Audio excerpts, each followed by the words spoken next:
तर राज्यात पुन्हा एकदा मोठ्या राजकीय भूकंपाची शक्यता आहे। अवघ्या 2 दिवसात हा मोठा राजकीय भूकंप होणार आहे। ठाकरेंच्या शिवसेनेचे खासदार शिंदेंच्या शिवसेनेत प्रवेश करण्याची शक्यता आहे। मुंबईपासून ते दिल्लीपर्यंत विविध घडामोडी घडतात।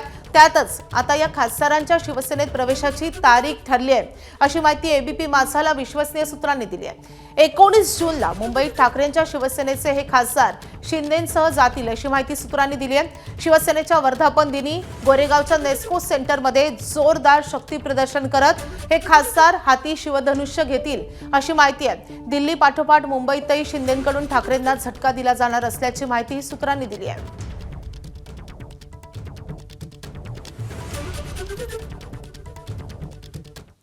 तर ठाकरेंचे खासदार दिल्लीत पोहोचल्यानं ऑपरेशन टायगर राबवलं जाणार असल्याची सूत्रांची माहिती आहे। विशेष म्हणजे एकनाथ शिंदे स्वतंत्र विमानानं दिल्लीत दाखल झालेत। भाऊसाहेब वागचौरे, संजय देशमुख, संजय जाधव, संजय दिना पाटील आणि नागेश पाटील आष्टीकर हे खासदारही दिल्लीत दाखल झालेत।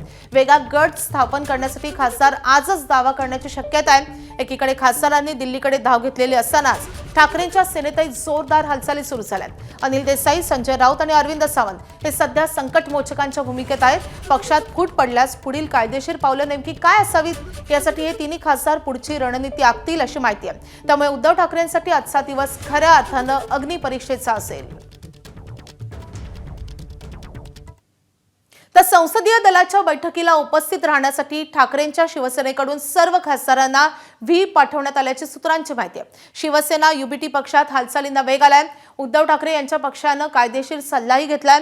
फुटीर गटाला कायद्याच्या कचाट्यात अडकवण्याचा ठाकरे गटाचा प्लॅन आहे। ठाकरे गटाकडून संसदीय दलाची तातडीची बैठक बोलावण्यात आल्याची देखील माहिती कळते।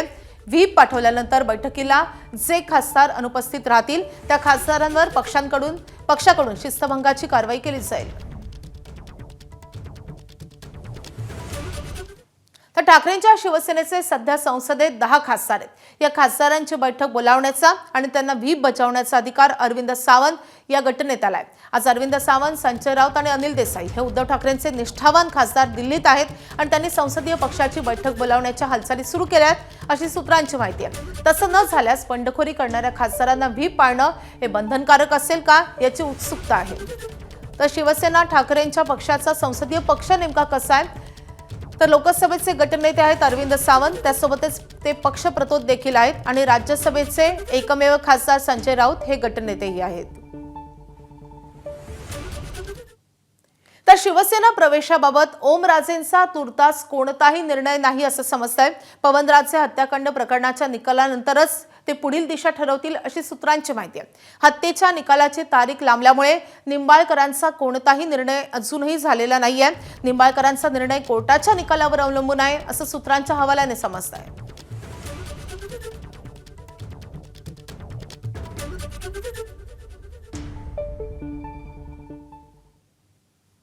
तर ठाकरेंचे खासदार आणि तृणमूलचे खासदार फुटण्यात पैशांचा व्यवहार झाल्याचा आरोप संजय राऊत आणि तृणमूलच्या खासदार महुआ मोइत्रांनी केलाय। या दोघांनी नेमकं काय म्हटलंय आपण पाहूयात।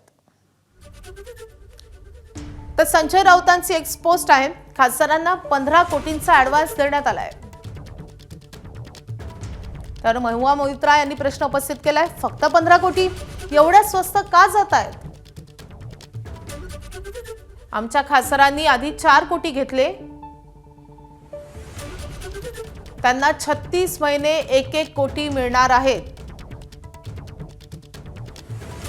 त्यावर संजय राऊतांनी रिप्लाय केलाय, महुआजी तसं नाही, ही फक्त एमएसपी आहे। 50 कोटी ठरलेत, 15 कोटी ऍडव्हान्स आहे। खरं तर ते 50,000च्याही लायकीचे नाहीत, अशी एक्सपोज संजय राऊतांनी केली आहे। शिवसेना तृणमूल या ब्रँडमुळे किंमत वाढली आहे।